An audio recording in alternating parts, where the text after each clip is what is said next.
Good morning and welcome to Board Evaluation of the Executive Director presented today by Lori Grenia. My name is Jennifer Quisenberry and I will be your session moderator. If you have questions for our presenter, please ask those using the Q&A box, which you will find on the right-hand side of your screen. If you would like to chat with other attendees, let the group know which district you're from, or simply want to say hello, please use the chat feature, which can be found near the Q&A option. I will collect questions as they are submitted and ask them of Lori at the end of the presentation. You can click on the arrow next to other attendees' questions to upvote them, which will indicate that you would also like that question answered. At the end of the session, please visit the session page within the platform to complete the session evaluation. With that, I'd like to introduce today's speaker. Welcome, Lori. Thanks, Jennifer. Okay, let's share my screen.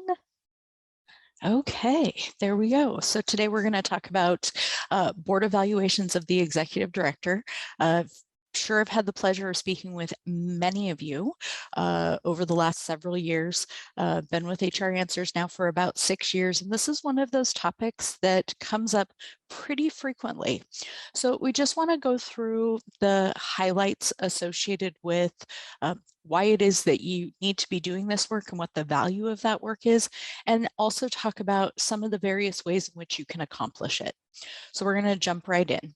Again, just as a recap, what and why are we doing these evaluations? Establishing your process, the evaluation committee, gathering information, preparing and presenting results, and then of course we'll get to those questions that Jennifer talked about.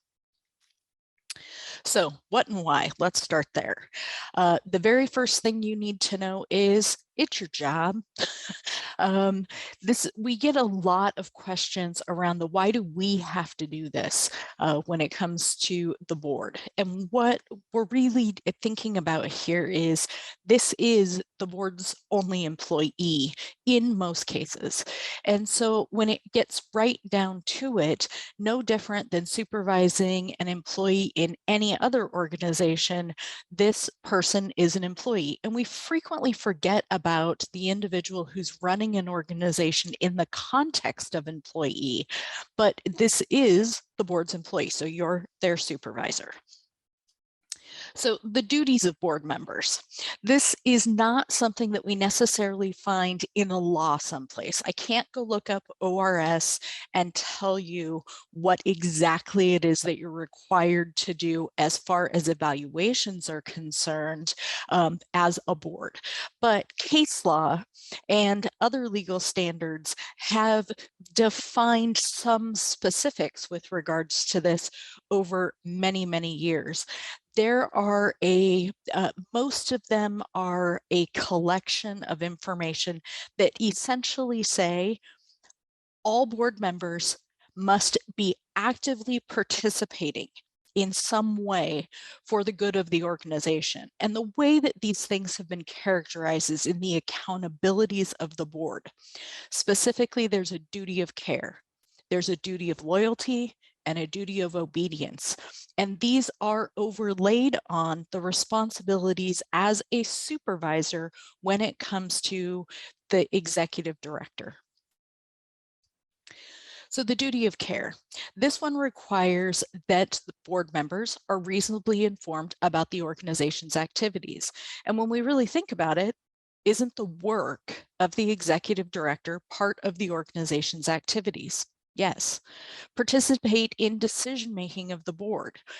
Is your executive director or general manager doing what the board has asked of it? Running the organization in a certain way, meeting the goals, objectives, mission, vision, values of the organization. And as a board member, acting in good faith with care of ordinary, prudent person in comparable circumstances. So we're not asking you to go off the reservation. We're just asking you to continue forward with good supervisory measures associated with the executive directors or general managers. So in other words, you got to pay attention to the organization's activities and operations.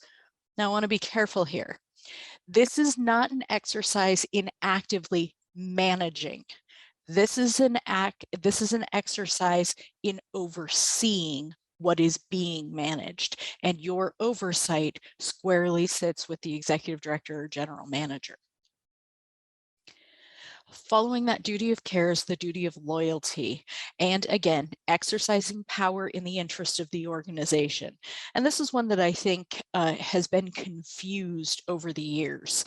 I am a person, and most of you who have talked to me know this, came out of working for state government for the better part of 19 years. Excellent experience gained in that. But remember, your job is not about your personal or individual interests. Your job is about the interests of the organization. So please don't get confused with what you want versus what's best for the organization. And this is one of those areas where the board as a whole is going to come together with a common interest. It is not one interest over another. So not exercising power in the interest of another entity, particularly one which they have a formal relationship with. So this is the area where there's an ethical component of essentially not using the position that you have to either further other relationships or another entity specific relationship because of your decision making. That can get involved with executive director and general manager evaluations, but we'll keep talking about how that plays out here in a little bit. But in other words, board members are acting on behalf of the organization. You're expected to place interests of the organization before any other interest, personal or professional. So we're pretty firm in the belief that organizations can get sideways in this one, and we see it all the time. Absolutely don't make yourself the poster child for this one.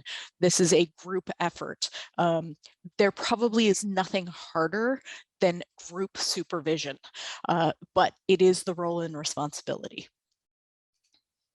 So the duty of obedience. Requiring board members to comply with applicable federal, state, and local laws. We're going to talk about that once more. Adhere to the organization's governing documents. And yes, you have them. We have certainly had experiences where an organization will contact us and ask, what are we supposed to do about the executive director who isn't meeting our expectations? And one of the first things we're going to ask for is, tell us about your governing documents. What do you have? At least twice. I have actually had board members say there aren't any, or I don't know where to find them. And this is one of those things where we say, as board members are changing over, please make sure that you've done your due diligence to transfer knowledge and transfer information. Sometimes that's simply not possible. Any number of reasons why there might be emergency changeover in boards, but that's not very common. So please make sure those governing documents continue to live and breathe with the organization. And then ultimately remain guardians of the organization's mission and purpose. Again, this is that oversight component, not actively managing, but oversight. So in other words, make sure that that a board has to make sure that that the organization they govern follows the rules. And again, that's oversight. And there's a number of ways in which oversight is accomplished without doing. So we're going to take a look at that. So summary of your responsibilities is indeed, on the legal side of things, fiduciary oversight of how money is being spent in conjunction with what the organization is set out to do.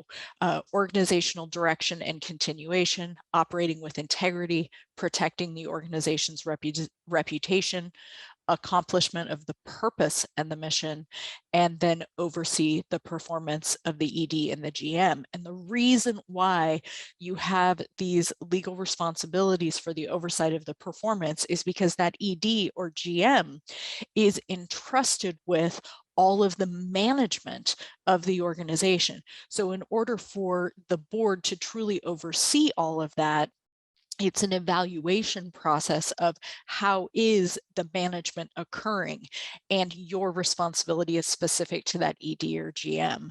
So practically speaking, you are establishing financial and operational accountability. Essentially, we set goals and we set reporting criteria associated with those goals. Community interactions to determine reputation. You want to know how are we doing? How does our community see our organization? Set performance goals and expectations for your ED and GM, and that's in a number of different areas, and we'll talk about what those look like. You're going to require regular reporting from leadership to ensure goals are being executed in meeting of organizational purposes. What this really means is it may not just be the ED or GM that you're seeking information from, that you're seeking essentially, what are we doing well? What do we need to change? And these are mostly through board reports and board meetings. So, summary of your rights. Legally speaking, you have the right to require behavior of an ED or GM that reflects the values of the organization. Let me be 100% clear here. In recent months, I think, actually, I'm going to say years, due to the pandemic, one thing that we have recognized with employees, regardless of their place in the organization, is at various times, they have simply run out of coping skills, simply run out of them. And quite honestly, we have seen an uptick in uncharacteristic behavior. And quite honestly, I'm just going to label it bad behavior. Executive directors and GMs have not been saved from that issue. And we find that the load of trying to keep an organization moving forward during these extremely difficult times, where the decisions and the guidance and the rules have been highly controversial. People have very personal opinions about any number of things, from masks to vaccinations to schools being closed and not being closed, to what's happening economically. All of those things people have personal opinions about that have been difficult to separate from the quote unquote office or the operations of the organization, because most of us are doing exactly what most of us are doing this morning, which is sitting either listening to this or me myself presenting from my home. I'm in my home. Don't I get to do all the things that are important to me because I'm in my home? So crossing that barrier has created kind of a muddy line for most individuals. This is not to say excuse the behavior. It is to say it's okay to hold somebody accountable to those behaviors that reflect well on the organization. Might that mean that if we see a behavior that is not reflective of those values, that we are gentler in our approach to how we seek correction for that? Yes. Lead with grace in these particular areas. However, it is something that you are still required to hold people accountable for. My prime example is when you have that well, it's happened a lot lately, so I'm going to use it. The individual who absolutely disagrees with the mask mandate personally. They think that it's nuts that we would wear masks all the time. They believe they have evaluated the science for themselves. They are educated and capable of making great decisions. Heck, we've entrusted organizations to them, but they don't want to wear a mask. And they put in place the policy because it's required under Oregon OSHA that we have a policy that says when you're in the office or when you're interacting with individuals or you don't have an office with closed doors, that you have a mask on. But then we turn around and see them without a mask on all the time, and actively talking about the fact that they don't support it and that they're not going to require it. So we've done the policy piece of it, but our practice is not meeting up. That's an issue. This is their employees will have a hard time seeing somebody and isolating that particular issue of not wanting to be compliant with a policy that they've put in place from any other policy that's in place. So essentially, if we say it and don't do it at the top of the organization, that applies to everything that the organization has set, not only to something like a mask mandate. This could also be applied to things like professionalism in the workplace. When is it that looser language is allowed, if profanity is used regularly, even though in our professional code of conduct we say that that's unacceptable. Those are the types of things that send mixed messages to employees. And again, as a board, you're only going to be able to manage to the least common denominator of those. So if it's allowed to happen, or it's happening regularly and it's not being kept in check by the board at the highest level of the organization, the rest of the organization will follow suit and it will be considered acceptable behavior. So all of that to say, requiring behavior of an ED or GM that reflects the values of the organization is not only important, but is an absolute must if indeed you want the GM to be able to manage that for the rest of the organization. Requiring the ED and GM to accomplish goals and plans. This is really an important one, but I also want to put the caveat on it that says goals and plans are our best documented information at a single point in time. Those are likely to see changes. And if anything's taught us that changes might be outside of our control, it's certainly the pandemic. With that, the accomplishment of goals and plans with explained changes is the piece that I would add to this. There has to be reasonable explanation behind those changes. This is not to say that change cannot occur. It's just to say we need to document when we pivot, essentially. Expecting an ED or GM to be responsive to issues. If you ask, it is completely acceptable for you to get a response, and get a response that is professionally shared. There is no, yelling or screaming because people disagree with this. And I bring up things like yelling and screaming because we've heard an awful lot about that. We had a board meeting, we asked our ED or GM with regards to X, Y, and Z, and they were yelling. They or got up and stomped out of the room. For those of you who have experienced that, simply unacceptable. And it is the board's responsibility to bring that back into order for an organization. Review ED and GM actions affecting the reputation of the organization. If this is an individual who is out in the community and the community is reaching back out to the board and suggesting concerns with regards to actions that are taking that reflect poorly on the organization, that's something you guys have to legally deal with. And the way that you do that is investigating issues. So investigations are most likely going to need to be done by an outside party because an actual investigation has to be done by somebody who is unbiased by the outcome. This is when we tend to get calls from you all, and you ask us to come do some of this body of work. And again, like I said, there's been an uptick in this, and the examples I'm using are examples that we are hearing about on a regular basis. And when I say regular, 2 or 3 a month are what we're hearing about. And it's not just within the Special Districts Association. Please be aware, we have other clients. So it's not that things have just run amok within the districts, but there is this, where is the line of responsibility? And what I'm sharing is to help reinforce there is a line, and it is okay as the supervisor of these positions to hold the ED or GM responsible for their actions and the reflection on the organization, as well as setting the expectation that will cascade through the rest of the organization. So the practical piece here is please write down expectations for your ED or GM.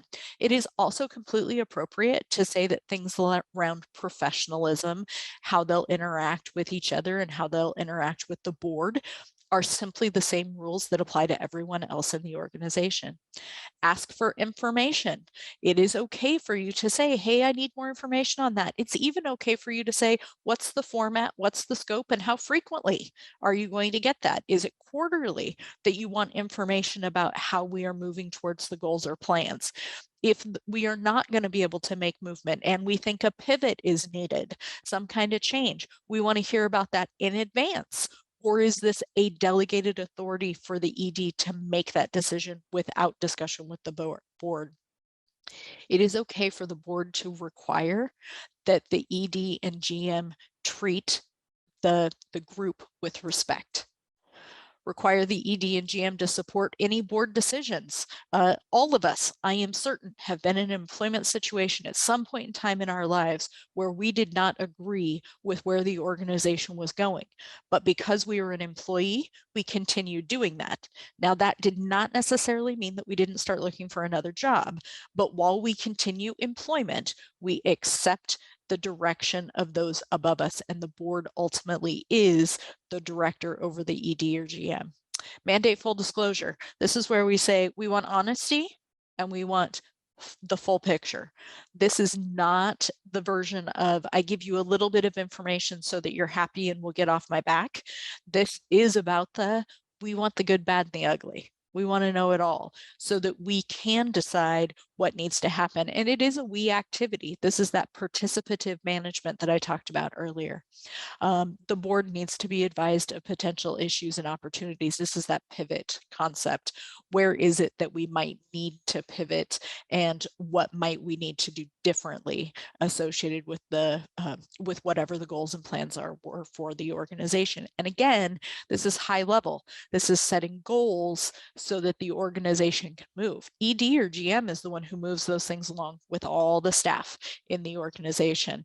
You guys just need that oversight component as board members to ensure that things are indeed moving and that you're aware when things aren't going to move the way that you had originally envisioned them. So establishing a process. First thing here, 3 key essentials: continuous, forward-looking, and clarifying. And you'll notice that I've put the word reactive here with the big old no, don't do this. Do not be reactive. When setting up evaluations for your executive directors, please don't use this as a tool to confirm stuff that you're hearing from others, whether that be the community or employees, so on and so forth. If what you actually need to do is an investigation into the behaviors or activities of your executive director, please just do the investigation. Do not step in and say, well, we've never done an evaluation before, so let's use an evaluation to see if the person's really doing what they're supposed to be doing. It is the job of the board to put in place a regular, continuous, forward-looking, and clarifying process to evaluate the ED. If indeed something is happening out of characteristic throughout that process, then ask us to do an investigation or ask somebody else to do an investigation. These are not transferable. If you believe that bad behavior is happening, or that the ED or general manager is not actively working towards the value, mission, goals, so on and so forth of the organization, start an investigation. So generally speaking, when an AD is hired, we usually have them under an employment agreement.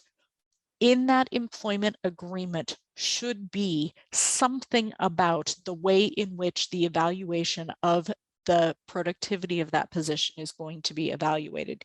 If it's not there, then in the board's governing documents is probably an outline of the responsibility of the board to do this.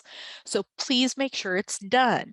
It's not one of those things that sits there as a, we'd like to get around to this at some point in time. And it's not uncommon for us to hear, well, it's been 5 years since we've looked at our executive director, and I guess we should probably do that. How do we do it? The other thing I want to be mindful of is that first piece here, which says continuous. Set a process in place, exercise, if you haven't, set it in place, exercise it, refine it, then repeat it. One of the things that you want to be able to look at is the trend or the consistency in the information.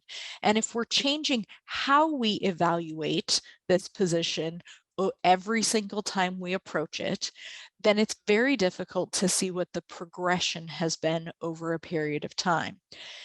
This is one of those places where I think it's really important that as board members, when we're passing the responsibility down to new board members, that we do a good transition of how have we done this so that it can be repeated. That doesn't mean that small tweaks can't be made, but the idea to be able to provide a progressive and continuous look over the career or over the appointment of the ED or general manager is really important here. So the evaluation needs to identify and critique not only any place where there is some opportunity for improvement, but it should absolutely highlight good performance. There is nothing we like better than administering an evaluation on behalf of an organization where the outcome is the person's doing their job. That's great. That's exactly what we want to find in that. We're actually a little concerned when the majority of it shows up as poor performance. The board needs to discuss carefully and consider the organization's need and direction in informing the evaluation process. So what this really means is you got to know what your goals and outcomes are before you can start measuring whether the general manager or AD is moving towards those. So as a board, if you're not sure what those are, if they aren't documented somewhere, we have a step that needs to happen before you get down to this particular process. So while it's important to evaluate your executive director annually, continual feedback throughout each year is also important. So this may be the opportunity that on a quarterly basis, you're checking in with the direct reports to find out what's going on, that you're checking in with key community partners to find out what's going on. And that information needs to be documented and recorded and could certainly be used as a roll-up into the full annual evaluation process. So good governance, it's really risk management, right? If we essentially have an executive director or board member who's not meeting the goals or requirements of the organization, risk is happening. And the risk is climbing because again, what we're talking about here is either bad behaviors, not managing fiduciary responsibilities as per requirement, not moving towards the goals that have been stated associated with the community that's being served by your district. So when it gets right down to it, this is risk management, and risk management is really identification, assessment, and prioritization of the risks. So is a performance evaluation. They're not really all that different. Then you're going to follow risk management is followed by coordination, or identification of those things is followed by coordination of economical application of resources, minimizing, monitoring, and controlling the probability and impact of unfortunate events, and or maximizing the realization of opportunities. And this is performance evaluation in a nutshell. So they aren't that different.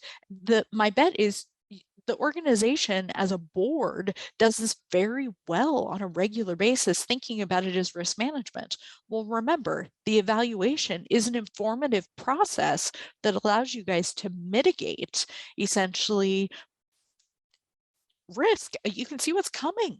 You have an idea of what's going on, and you have an opportunity to correct it before it becomes an actual issue. So evaluation committees, please remember that you want to separate out a subgroup of this, because the process of actually soliciting the information, gathering it, synthesizing it, if you're going to do it in-house, really only needs to be a couple members of the board. So set aside a separate evaluation committee for this. This is something that we would typically find in the board's responsibilities, documented in the board's responsibilities, is there's maybe an evaluation subcommittee. And that subcommittee is going to be responsible for the actual process itself, the gathering of the information, the synthesizing that information together, and then providing those reports and potentially recommendations to the full board for consideration. This is not necessarily one of those things that you want as a full board activity, because of course, if the full board is going to meet, that's going to be done in a public meeting, and the subcommittee may need to just work together to finalize information without that public oversight. So gathering of information. Who, what, why, when, where, all of those good questions come up whenever we're talking about gathering information. So we want to talk about a little in the realm of what are we going to gather? Now, this is always going to be specific to whatever is going on for the organization. So some of the things on this list may not be germane to your organization. This is to give you some ideas. But what we want you to think about is your executive director, general manager is a high-level position. It's the top of your organization. So think in big categories. This is not down in, did we process 23 accounts payable documents in every month for 19 months. This is bigger, broader, general buckets of area for assessment. So program development and delivery, was there something new the organization took on?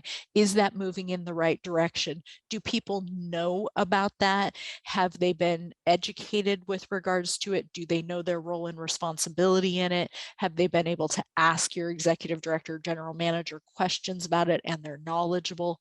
Those types of things. Administration and human resource development, staffing, training, employee growth, is that position fostering the opportunity not only to bring in good candidates, but also then train candidates and grow people within the organization? Administration of the financials of the organization.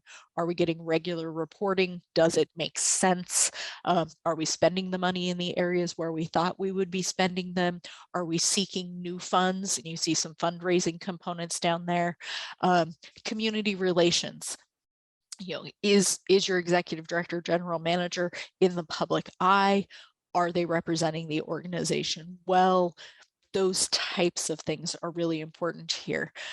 So again, if your organization has a set of core values, has a set of established goals each year, and you're moving towards those, then the evaluation of how the ED or GM is doing should align with those things.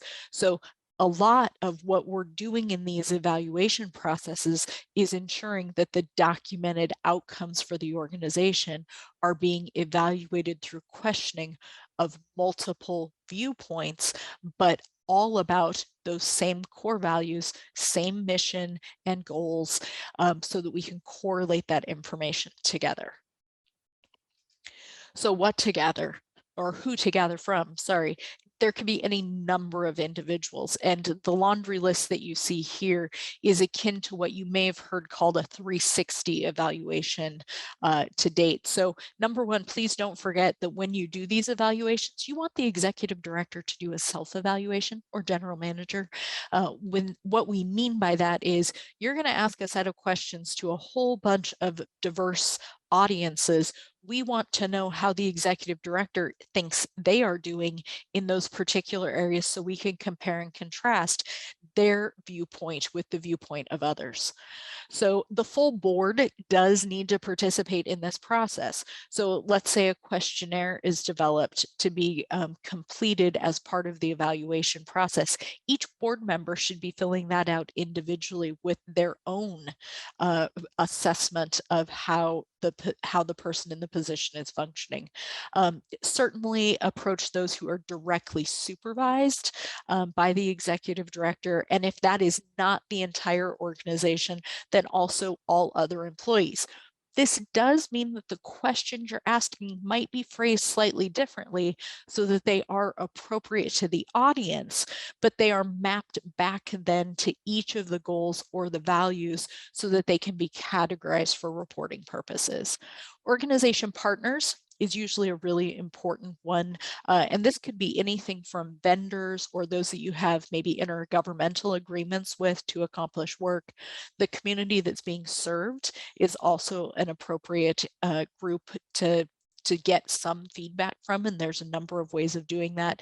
And certainly any vendors that are of specific import to the organization. So information you gather, I cannot emphasize this enough, has to be mapped back to the goals and expectations prior to gathering information. So think about the end result as you're developing what you're going to gather and who you're going to gather it from, as well as how you're going to gather it.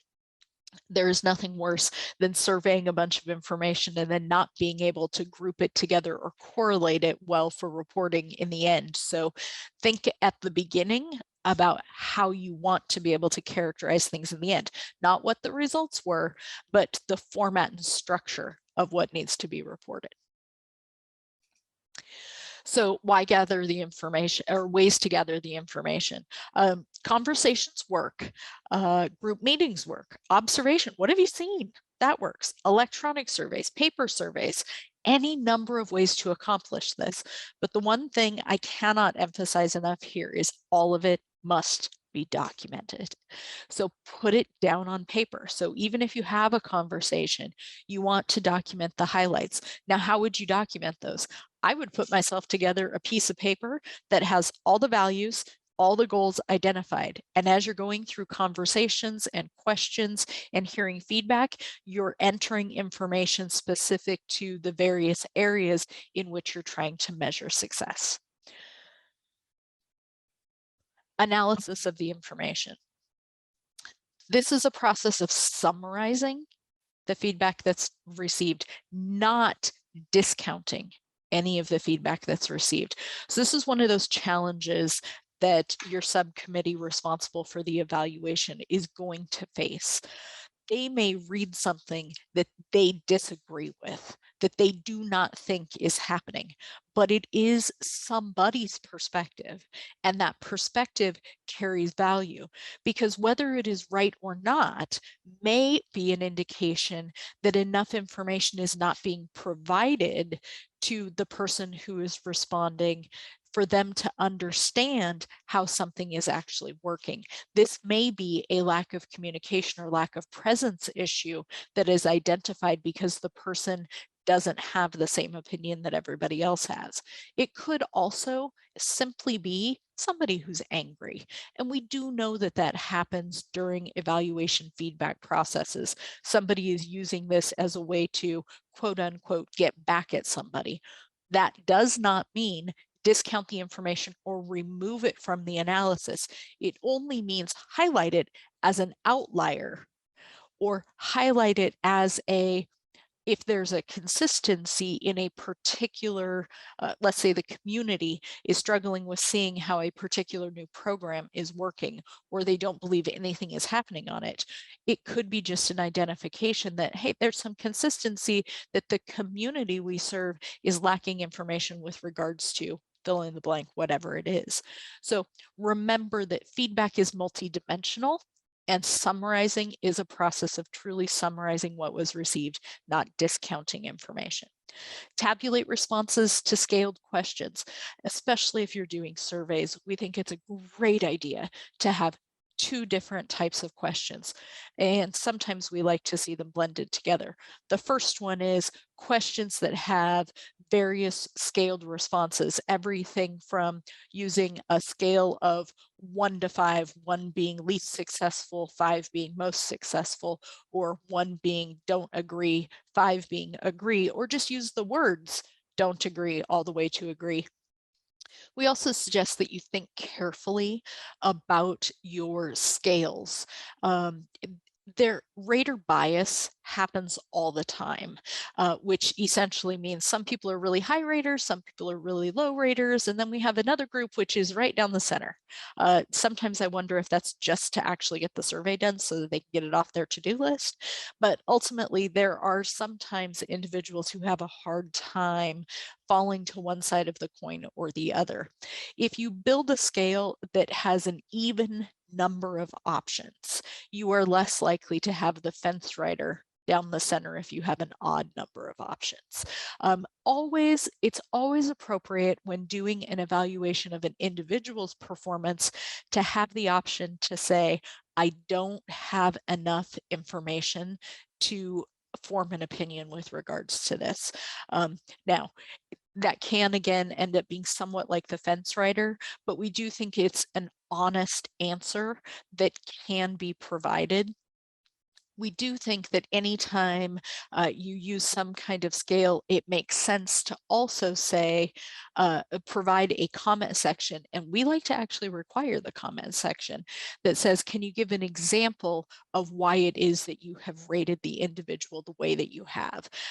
That verbal or typewritten explanation of what's going on is very, very helpful in trying to explain where either great success is being seen and the organization needs to continue forward with those, or the ED needs to continue forward with those behaviors, or where opportunity might be seen. So identifying common themes, which is what we get out of that written narrative.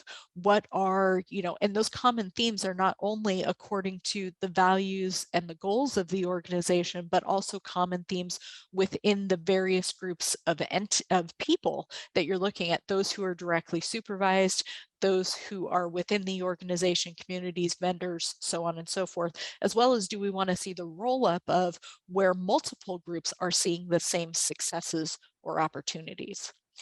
So for each primary goal or expectation, we want that overall rating, but we also want that individualized rating.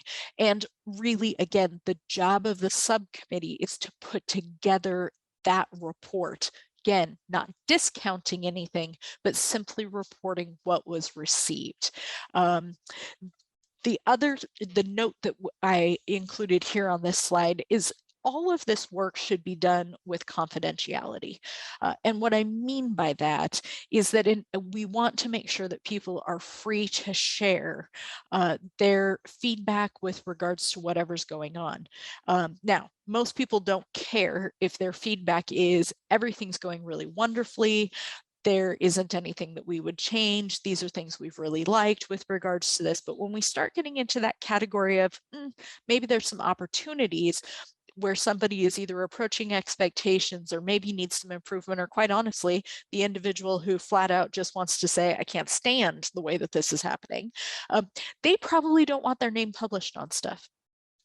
So it is also one of those things that the subcommittee needs to go through to essentially sanitize, is what we like to call it, the feedback that's been received. So while it's completely appropriate to say, this is a quote that was taken in support out of one person's feedback, it needs to be a quote that does not necessarily daylight who that individual is. So if there was a specific issue that only dealt with maybe one community member and they were unsatisfied with the outcome with regards to that, it is okay to say we have had several interactions where individual community members were impacted in a way that was not desirable. However, it met the goals of the organization, or it didn't, whatever those things are. But we aren't going to name people. We aren't going to name specific situations. We want to keep it generalized. The idea is to say, what did we do? How was it perceived? Did it meet the goal? Was it explainable? Was it not? Do we need to make changes, essentially in the ED's performance, or we need to continue forward with what we're doing well? Preparing the results. Ultimately, the subcommittee creates an executive summary of the report, and that's going to detail out the methodology that was used. So who did we collect information from?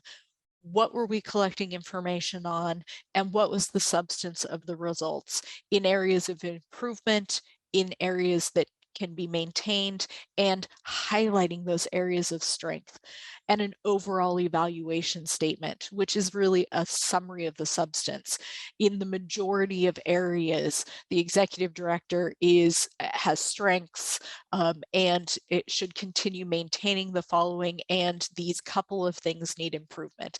And for the most part, you're gonna have a sway one way or another. It's unlikely that we would find kind of a, yeah, everything's okay, but there's nothing glowing and there's nothing that doesn't need improvement. The reality is, as humans, we all have opportunities. So please don't think that one area of improvement essentially means, oh my gosh, we have a horrible executive director, general manager. That is not what's going on. Don't get stuck in that rabbit hole. There's a larger picture playing out, and you have to look at the whole thing when deciding what you're going to do as you move forward with an executive director.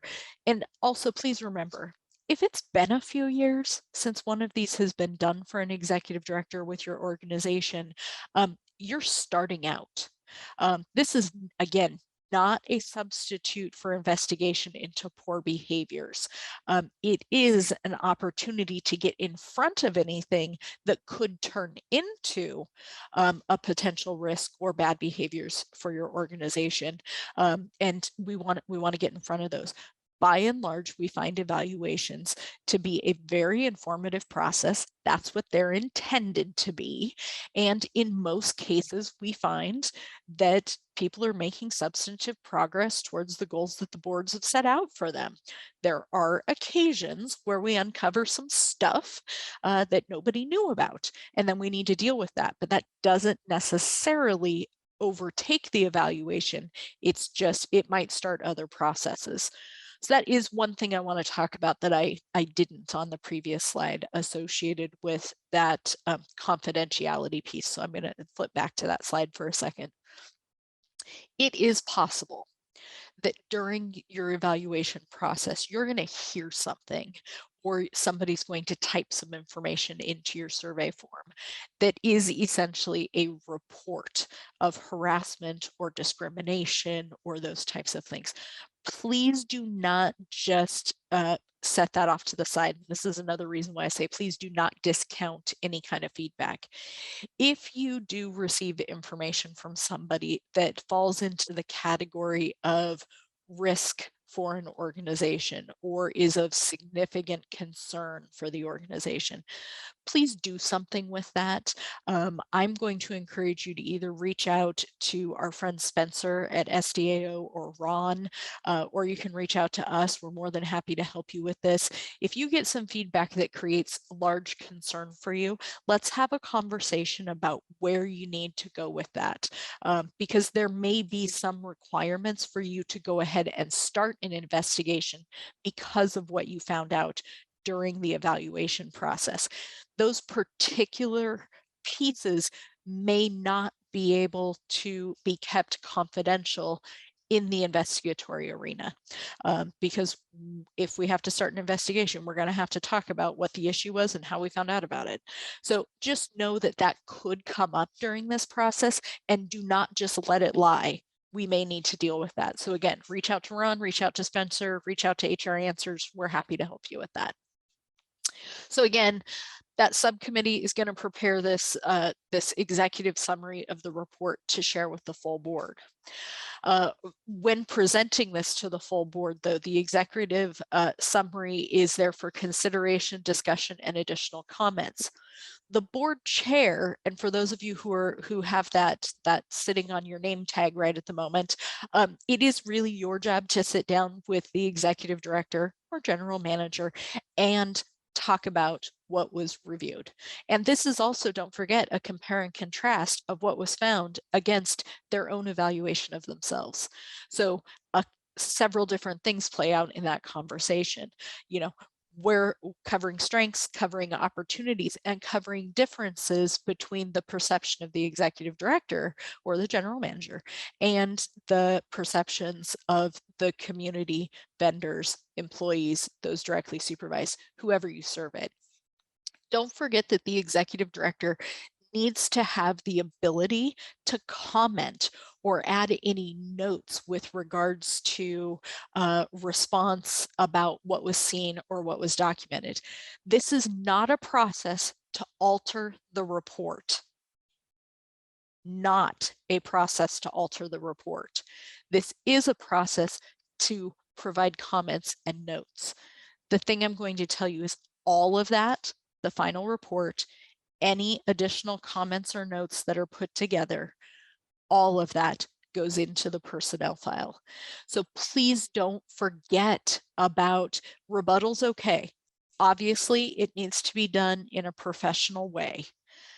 Additional information can certainly be considered, but it doesn't alter. Again, we're not discounting anything that we received. We are only adding context to it, providing additional information, but any of that documentation needs to be kept in the personnel file for your executive director or general manager. And I'm going to go on just a tiny little tangent here. The personnel file for this particular position does not sit with your HR person. It does not sit with all of the other personnel files. This particular personnel file needs to sit with the board chair.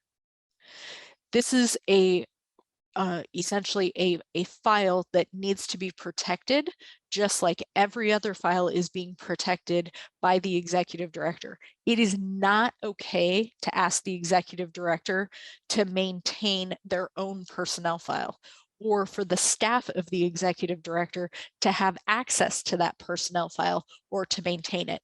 This is something that has come up repeatedly in our work with districts. The board chair holds the executive director or general manager's personnel file and is responsible for the oversight of that file. Okay. Documentation. Board meeting minutes, those just occur the way they normally do, which is why we want that executive or that subcommittee to be responsible for the processing and gathering of information and putting together of that report. The final report and any supplemental notes from the ED are to be filed in that personnel file. I cannot stress this enough. I have worked with many organizations who are like, well, I know we did performance evaluations. I see notes in the board meeting minutes that we've done evaluations, but I don't know where it went. I don't have a copy of that. We can't find copies of that. We have gone to the length, and you absolutely can say, hey, ED, did you keep a copy of the last evaluation we did? That's really not where you want to be as a supervisor, having to ask the employee if they kept track of the stuff you were supposed to keep track of. So please do your due diligence on this one and make sure that documentation is in place. And again, like we said earlier, this is a continual process. This is not something where we would expect that it's only done once every 5 years. It should be at least annually, and there may be more granular opportunity throughout each year to maintain information. So it's not, we call it the horns and halo effect, that at the time of year that we happen to do it, there's a whole bunch of people that are irritated for some reason with the district as a whole, and they take it out on the ED during the evaluation process. So, we like the idea of doing it incremental periods throughout the time, maybe quarterly, seek some information from individuals, and then roll it all up at an annual evaluation period. We do also understand that it takes time to get through all of this. There's a pretty significant commitment in accomplishing this. So annual does work. If you are collecting comments over a period of time that may move towards or be used with that evaluation, just make sure everybody knows that that's what's happening. And again, if some of those comments come in through that period of time and they lead to other concerns or questions and you're not sure what to do about them, Ron, Spencer, HR Answers, we're all happy to help you with that. Okay, I am ready for all your good questions. Jennifer, what have they come up with? All right, we've got quite a few. All right. So first one, do you have an executive director evaluation template for SDAO members to access? We have an executive director template. I am not 100% sure that it is on our webpage for that. So I have my handy dandy pen right here with me. I am going to make sure that we put it out there. We have more than just a template. We have an entire guide on how to do executive director or CEO level position evaluations. And it has any number of different templates that could be utilized for that, from the very simple, like 5 questions, to pretty long and in-depth. So more than happy to get that out there. What I will do is make sure that Monica also has it with SDAO so it can be shared with anybody over time. Great. Can board members communicate with employees regarding evaluations? I thought we were not to communicate with staff. Well, I would say it all depends on how you guys have set up communication strategies within the organization. But as the supervisor, for the purpose of evaluating your ED or general manager, you can certainly, it's very common that you would put a survey out of some sort to staff. We in no way subscribe to the theory that board members should not be talking to employees.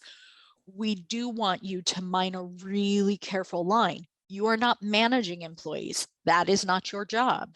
But interaction with the employees, of course, we would fully expect that to happen. And it is part and parcel of a good evaluation is to find out how employees perceive the work of the executive director or general manager. Great question. All right, can the board, it moved down.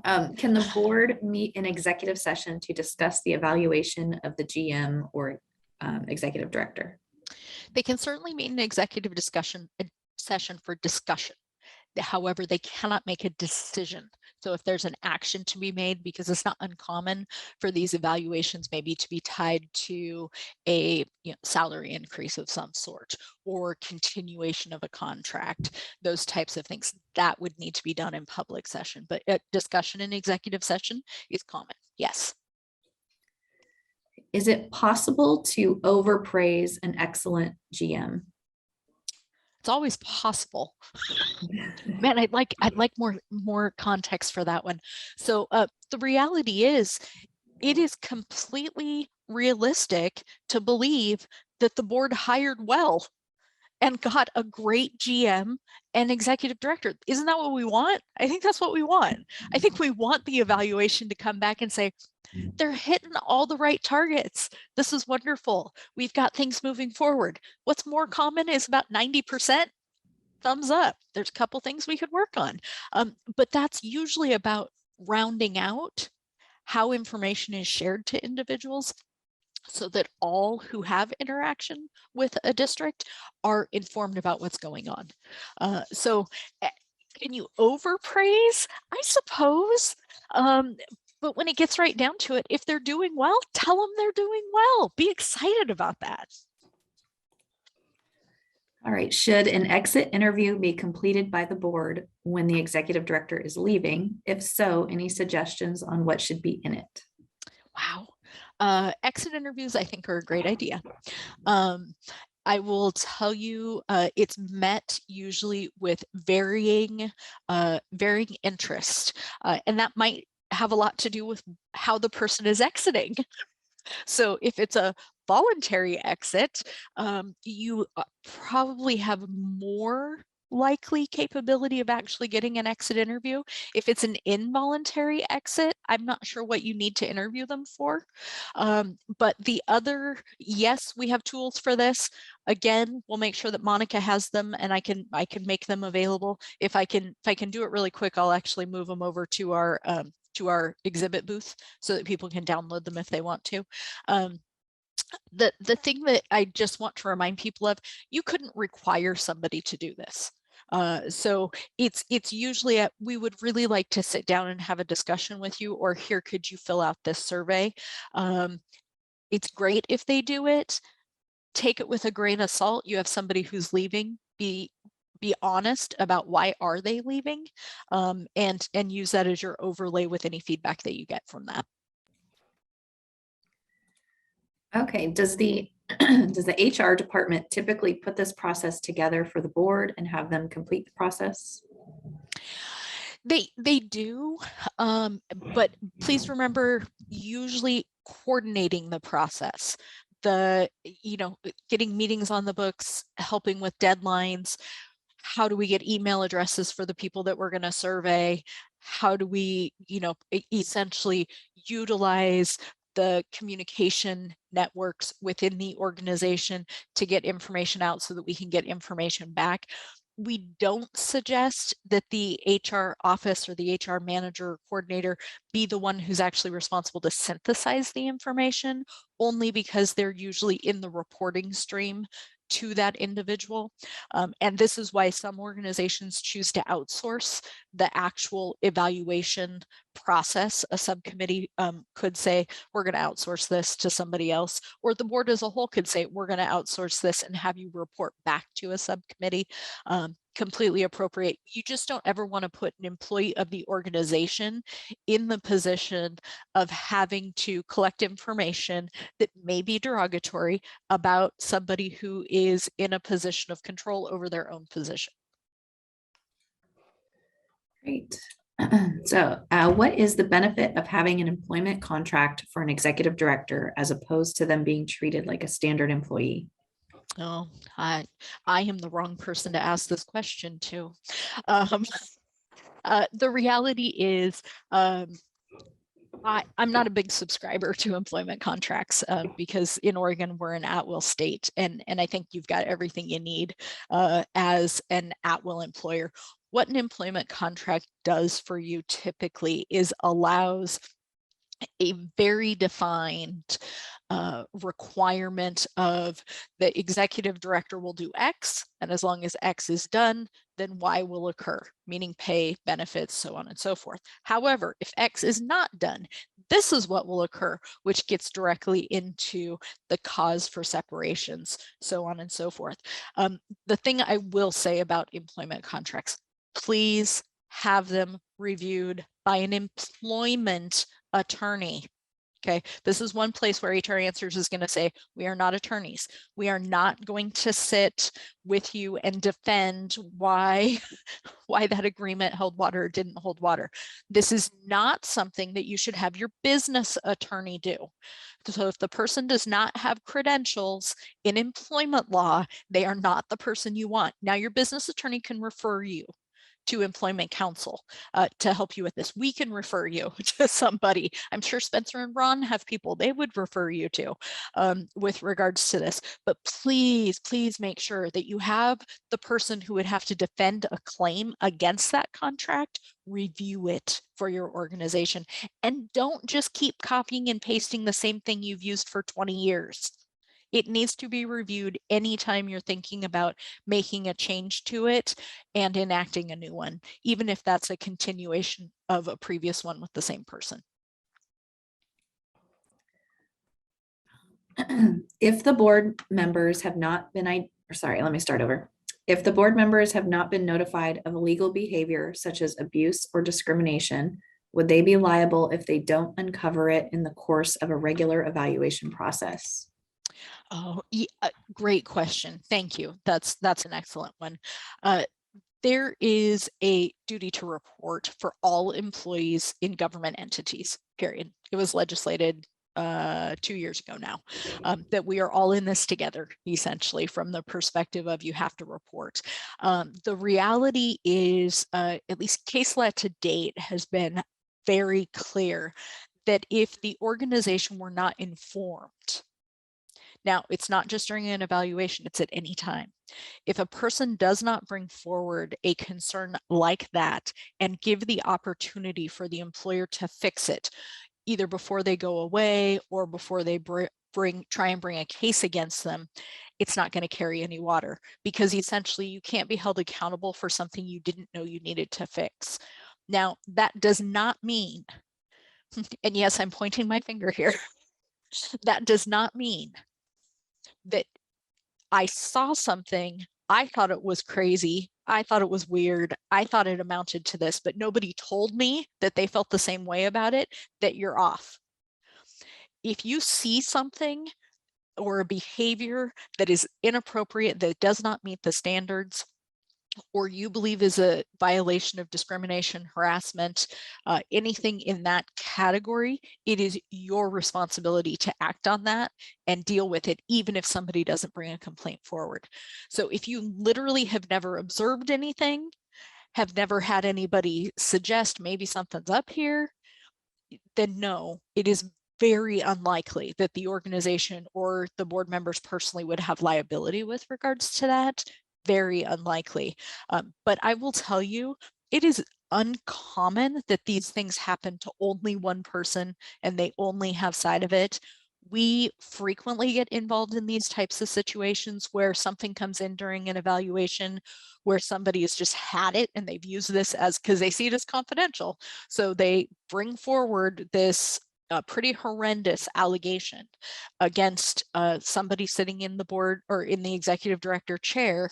And when the board starts talking about it, we hear things like, yeah, this one time I heard this about the person, or there are a couple times I've been in meetings where it may be uncomfortable, but nobody said it was. I'm like, do not think for 1 minute that you are free from doing something just because somebody didn't complain. If you're starting to hear some questionable things, do something about it. Get in and do something about it. Because if you think it's questionable, so does somebody else, even if they're not saying anything. Sorry, I'm off my soapbox now. No problem. Okay, how important is it that we have an HR department? We are transportation and have about 50 staff. Wow. I would tell any organization that as soon as they hit 20 staff, they need at least part-time professional HR help in-house. And this is the reason why. There is a monumental amount of compliance that has to happen in the human resource arena at this point in time. And with 50 individuals, you're subject to, and you're writing a line of subjectivity to many compliance things that aren't in place for smaller organizations. And those predominantly fall in the leaves area. And when I say leaves, what I mean is the Oregon Family Medical Leave, the Federal Medical Leave Act. Those are things that require very specific timing associated with notification for individuals, a significant amount of tracking. There is all kinds of process and procedure associated not only with leaves, but benefits administration, and quite honestly, just keeping up to date on all the policies and requirements that are out there, as well as, let's just add on top of it, the loveliness of the recruitment situations that people have going on these days. That could be a full-time job just by itself, even with an organization for 50 people. So the national standard, excuse me, as my dogs decide to bark, the national standard is 1 full-time HR professional for every 80 employees. You're very close to that at 50. So we believe you need at least, well, you're almost needing a full-time person now. I would tell you with pandemic circumstances, you're there. You're absolutely there. And if you don't have the resource in-house to do it, seek outside assistance. This is one of the reasons why SDAO offers HR Answers as a benefit to all of their members. You can call us, you can utilize us. The one thing we won't do is store your files for you. We're staying away from that. That's a lot of paper. Someday when we're all paperless, maybe we'll go there. But when it gets right down to it, I think it's really important for your organization to get that done. It's too much to be a passive other duties as assigned for somebody else in the organization. Oh, we got another question. Let's see. If an evaluation uncovers an issue that requires an investigation, should completion of the evaluation be deferred until the investigation can be completed? Not necessarily. They can run in tandem. Because you can absolutely complete the evaluation with a statement of that an issue was brought forward that will follow a different track. So complete your process. Don't hold yourself hostage from completing that process. You'll have information with regards to the evaluation. You will later then have information with regards to the outcome of the investigation, each of which will put the board into a decision-making opportunity, ultimately, potentially continuation of employment. I'm not seeing any more questions. I don't know if we want to wait a couple seconds to see. Okay. Absolutely. They asked good questions. They did. They did. We like questions. We had a couple comments in the chat too that I can read to you. Okay. We've got fantastic session. Great job, Lori. Can't say enough good about the benefits of annual performance evaluations and performance expectations. Thank you. Good stuff in this session. Our district has 2 execs, police and fire chiefs, some good points to improve our process, but it's a relief to see that on the broad issues, we've been getting it right. Nice. All right, so we do have one question that just came in. As a board member, hearing by word of mouth that there has been mistakes with FMLA with an employee on leave, and then it says they've been on leave potentially too long. Do I have a duty to look into that or just let HR handle it? What I would typically do in that situation is get to your general manager or executive director and set the expectation that you'd like that the board wants to see a report with regards to that. If it's a significant issue, or just tell the general manager, district manager that this is what you've heard and you're leaving it in their hands to resolve, and that you'd like an update on it. That's it. Don't get involved in the active day-to-day management. That is not the responsibility of the board. If ultimately you don't get a satisfactory follow-up and resolution to it, then you may have a different issue with your ED or GM. But when it gets right down to it, you, again, like I said in the early slides, you have the right to ask. You have the right to set the form, format, and response and the cadence of that. So when you do hear something like that, follow up on it and ask that you get a follow-up on it.